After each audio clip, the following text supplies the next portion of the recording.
सज्जनांच्या रक्षणासाठी, दुष्टांच्या संहारासाठी, धर्माची स्थापना करण्यासाठी मी युगानुयुगे जन्म घेईल. अशीच काहीशी परिस्थिती जेव्हा महाराष्ट्रात निर्माण झाली, 350 वर्ष महाराष्ट्र अंधारात होता आणि हाच अंधार दूर करण्यासाठी एका युगपुरुषाने जन्म घेतला. याच युगपुरुषाच्या पराक्रमाची, सामर्थ्याची आणि स्वराज्य स्थापनेची लहानशी गाथा आम्ही शिवकन्या सादर करीत आहे.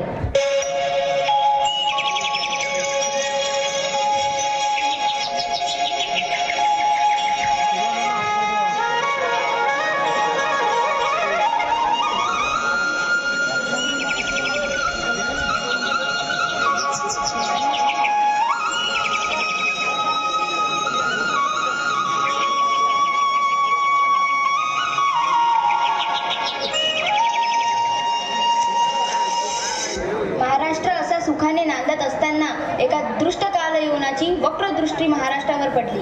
महाराष्ट्र परकीय स्वाऱ्यांच्या टाचेखाली भरडला जातो.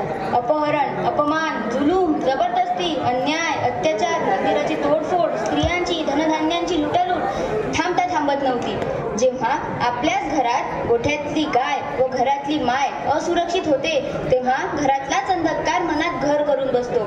अशा वेळी साधू संत, लहान थोर, लेकी बाळी अवघा महाराष्ट्र देवाला गाराणं घालतोय. आर जेजुरीच्या खंडोबा, पंढरपूरच्या विठोबा, तुळजापूरची भवानी आई, दार उघड, दार उघड आई, दार उघड.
सरते शेवटी देवानं गाऱ्हाणं ऐकलंच. शके 1551 शुक्ल नाम संवत्सर उत्तरायण शिशिर ऋतू फाल्गुन वद्य तृतीयेला सायंकाळी शुभलग्न उदित असता कलियुगातील नरसिंहाचा, ग्रहमंडळातील सूर्याचा, नक्षत्रातील ध्रुवाचा या समक्ष छत्रपती शिवरायांचा शिवनेरीवर जन्म झाला.